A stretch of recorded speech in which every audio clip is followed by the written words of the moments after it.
Imagine que uma cidade precisa se proteger e para isso ela vai construir um muro.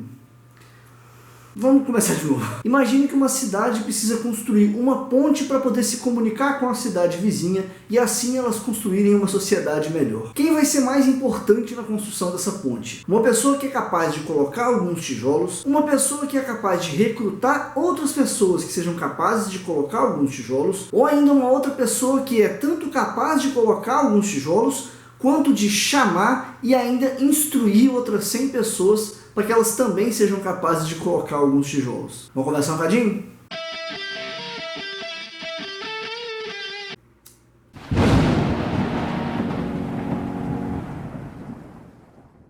No dia 9 de novembro, que era o dia que esse vídeo devia ter ido pro ar, mas eu não consegui finalizar ele a tempo, entusiastas da ciência celebram no mundo inteiro o Carl Sagan Day. Esse dia foi escolhido porque no dia 9 de novembro de 1934, nascia o astrônomo, astrofísico, cosmólogo, astrobiólogo, insira aqui vários outros campos do conhecimento, divulgador científico, escritor, professor e tantos outros títulos, chamado Carl Sagan. Se você não conhece, ou então você já ouviu falar dele, mas não entende porque que tanta gente é apaixonada com esse cara, então vem comigo. É muito comum no meio acadêmico que um pesquisador se dedique apenas à sua pesquisa e que não se importe muito com divulgação científica, ou que tenha até uma certa aversão a essa prática, em algumas áreas mais do que outras. Só que Carl Sagan não era um cientista comum. Para começo de conversa, embora hoje Carl Sagan seja um símbolo da divulgação científica e do pensamento crítico, essa não foi a única contribuição de Sagan para a ciência. Um dos primeiros trabalhos de pesquisa que deu destaque a ele, para além da reputação que ele já estava construindo desde a graduação e também como pesquisador, foram os estudos dele com as emissões de radiação do planeta Vênus e também as propostas dele para explicar as altíssimas temperaturas a que esse planeta atingia, altíssimas mesmo, lá na casa dos quase 500 graus Celsius. Ele, assim como muitas pessoas na época, inclusive cientistas, sonhava que talvez Vênus fosse o planeta gêmeo da Terra,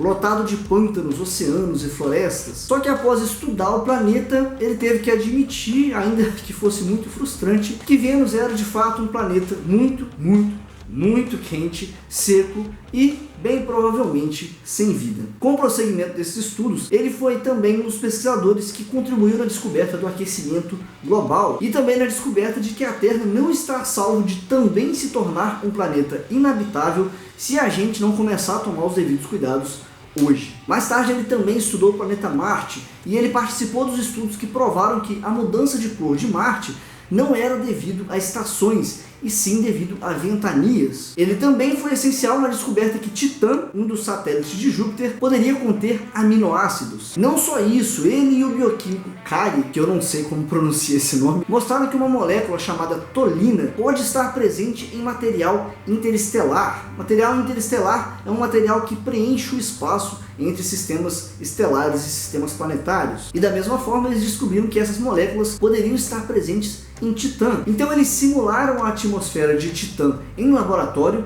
juntando metano, nitrogênio e acrescentando energia na forma de eletricidade. Dessa forma eles conseguiram isolar na amostra deles 16 tipos diferentes de aminoácidos, que são os blocos constituintes da vida. Isso quer dizer que, com as devidas condições climáticas, que Titã atualmente não tem, mas pode ter futuramente, vida poderia se desenvolver por lá, ao redor de Júpiter. Mas talvez a contribuição mais conhecida de Sagan para a ciência foi uma descoberta que pode ter ajudado a salvar, pelo menos temporariamente, você, eu e toda a espécie humana. Em 1983, Sagan e mais 4 pesquisadores publicaram um estudo mostrando que a explosão de várias bombas nucleares poderia esfriar a temperatura da Terra para valores muito baixos. Uma guerra nuclear, ou mais precisamente, porque eu acho que esse termo acaba ficando muito vago, a explosão de várias bombas atômicas poderia ter consequências cataclísmicas no mundo inteiro. Eles mostraram para o mundo que a Guerra Fria, onde bombardeios nucleares foram iminentes, poderia modificar o nosso planeta de forma a tornar ele inabitável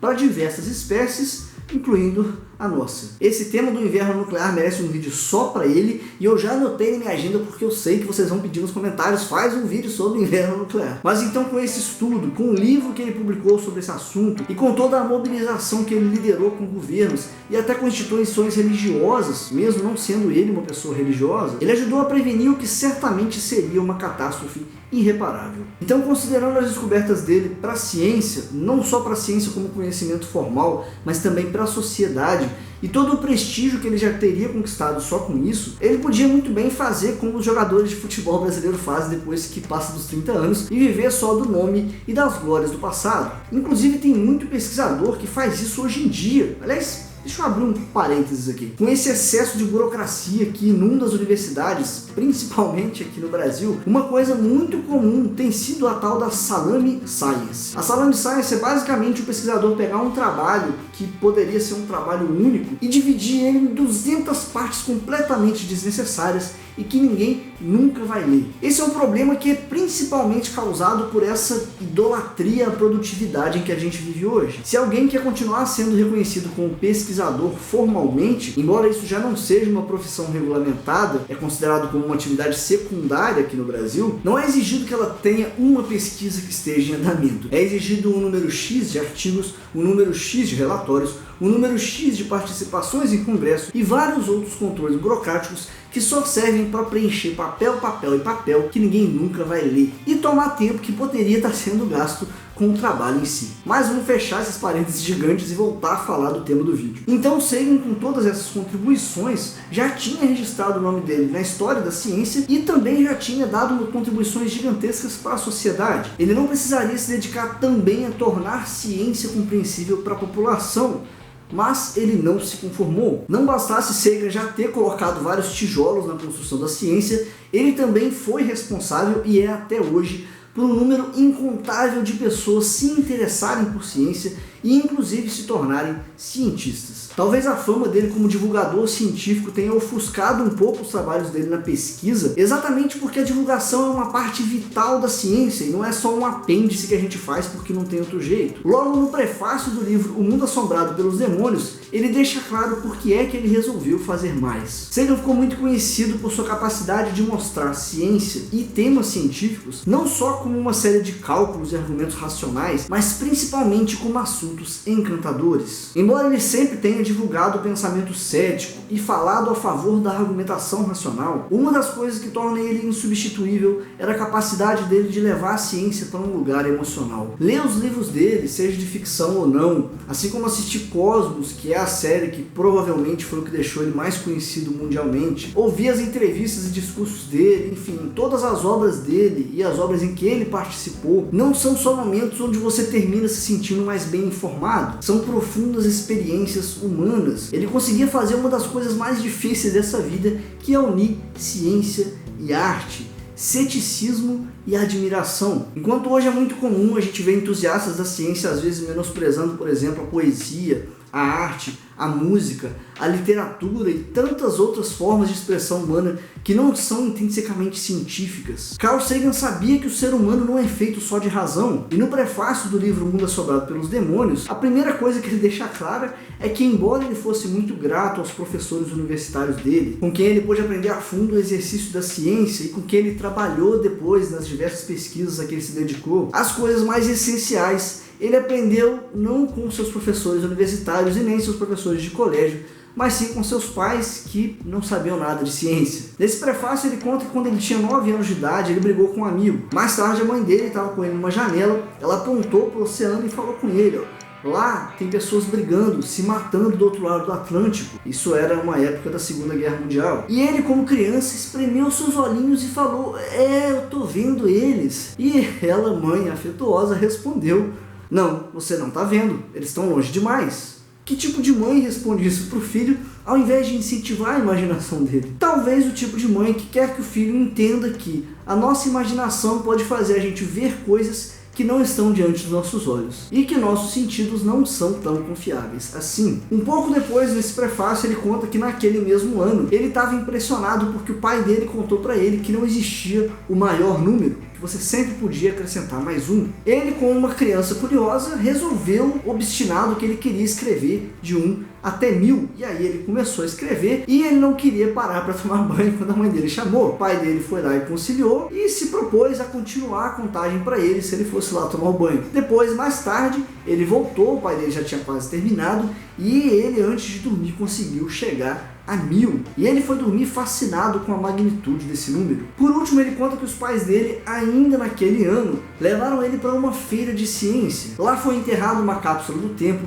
tinha uma exposição onde você podia ver o som ou escutar a luz, e ele como criança ficou fascinado. Imagina que bonitinho o brilho nos olhos do Carlzinho. Ele ficou pensando como que a gente consegue ver o som e ouvir a luz. Ele ficou impressionado com a amostra que eles tinham sobre como seria a sociedade do futuro. E através dessas histórias da infância dele, Sagan mostra pra gente a importância de não desligar ceticismo e admiração como se eles fossem posturas opostas. Os pais dele não eram cientistas, novamente, como ele mesmo escreve lá, eles não sabiam quase nada de ciência. Eles eram muito humildes e pobres. Ainda assim, quando ele falou com os pais dele que ele queria seguir a carreira científica, os pais dele deram um apoio incondicional. Não tentaram convencer ele a ser médico ou advogado, porque seria mais propício para o mercado da época, por exemplo. Essa reflexão, que é só o prefácio do livro, já serve para a gente compreender por que é que as obras de Sagan conseguem ser ao mesmo tempo científicas e poéticas. Ele não era um divulgador científico que falava de ciência para um público que gosta de ciência, e não me entenda mal, esse trabalho de divulgação também é essencial. Ele era uma figura encantadora que tentava mostrar para as pessoas que o mundo é belo, o universo é fascinante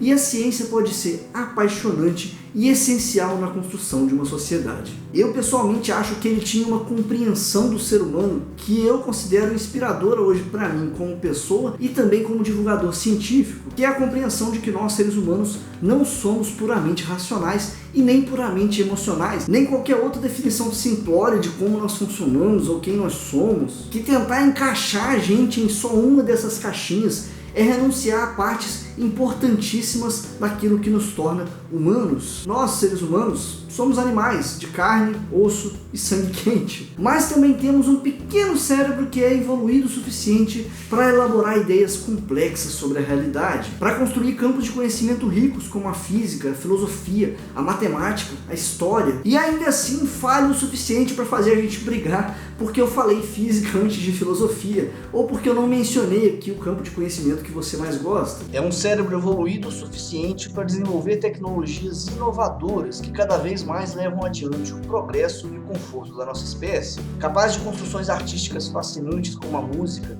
a pintura, filmes, séries, universos inteiros de ficção, capaz de amar profundamente aqueles que estão ao nosso redor e também de sentir a dor de alguém que a gente sequer conhece. E ainda assim esse mesmo cérebro é falho o suficiente para achar que nós somos o centro do universo, para fazer populações inteiras entrarem em guerra em nome do amor a uma fronteira geográfica imaginária que sequer é reconhecida pelo nosso planeta, para fazer com que a gente menospreze o vizinho porque ele reza para um Deus que não é o nosso, ou porque ele não reza para Deus nenhum, ou ainda porque ele tem tendências sexuais que a gente simplesmente não consegue conceber. E no caso brasileiro recente, até para fazer com que a gente odeie alguém porque veste uma camisa vermelha ou porque bate panelas na frente de uma televisão. Mas tudo isso somos nós. Nós não somos anjos, nem demônios, nem pura razão, nem pura emoção. Somos criaturas extremamente complicadas, com relações intrincadas e ideologias fascinantes que conseguem ser bem construídas, ainda que diametralmente opostas. E ainda assim, somos apenas macaquinhos pelados, vivendo por um breve suspiro de alguns milhares de anos nesse imenso universo que existia bilhões de anos antes de nós e provavelmente existirá outros bilhões depois que formos embora. E essa é uma das muitas genialidades de Carl Sagan que o torna uma figura insubstituível. A capacidade de mostrar para nós toda a grandeza da humanidade, ainda que no contexto do universo nós não sejamos tão grandes assim. O universo é gigantesco, muito mais grandioso que nós, em escalas que a gente sequer consegue conceber. E olhando desse jeito, nós somos apenas criaturinhas minúsculas formadas por um pequeno punhadinho de elementos químicos. Mas o ferro no nosso sangue, o cálcio nos ossos, o carbono no cérebro, toda a matéria que nos compõe foram fabricados em estrelas vermelhas gigantes há milhares de anos-luz no espaço e há bilhões de anos no tempo. Nós somos feitos, como ele gostava de dizer, de poeira das estrelas.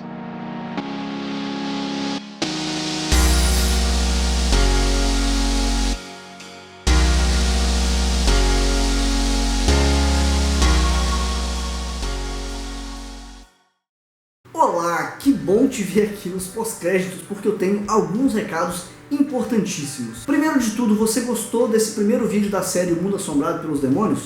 Deixa aí nos comentários o que você achou. E se você gostou, que bom! Essa série está sendo patrocinada pelas pessoas que participaram da vaquinha de upgrade aqui do Primata Falante. Essa é uma vaquinha que eu montei para tentar comprar equipamentos melhores aqui para o canal. E essa série, que é a celebração dessa vaquinha, vai ser toda guiada por esse livro do Sagan. A princípio eu não vou conseguir produzir todos os vídeos dessa série em sequência. Eu vou produzir eles esporadicamente e alternando com os outros temas aí de acordo com o meu tempo. A menos que a meta da vaquinha seja batida até o final dela. Só que ela vai ser encerrada em definitivo, eu vou encerrar ela em definitivo no dia 14 de novembro. E aí depois disso, conforme o tempo for permitindo, eu vou gravar o vídeo com prestação de contas aqui para os meus inscritos e também vou enviar para o pessoal que participou da vaquinha os documentos todos provando com o que eu usei o dinheiro que eles investiram em mim. E eu também vou ver se eu providencio alguns presentinhos para eles lá, um vídeo exclusivo, como eu já enviei aí para eles, enfim. Se você quer ver logo mais vídeos dessa série, acessa aí o link da vaquinha até o dia 14. Quem sabe com muita gente participando aí, a gente não consegue atingir essa meta. Eu agradeço muito a todos que participaram aí, porque estão me ajudando a tentar melhorar o meu trabalho por aqui. Mas obrigado especialmente a galera que me apoia através do apoia.c/Primata Falante. Essa vaquinha ela é um boost aqui nos equipamentos do canal, mas é o pessoal do Apoia-se que me dá a segurança de poder fazer planos aqui para o canal e também de colocar eles em prática. E se você também quiser se juntar a essa turma, é só acessar esse link. Muitíssimo obrigado por chegar junto comigo aqui no final do vídeo. Grande abraço para vocês e até o próximo vídeo.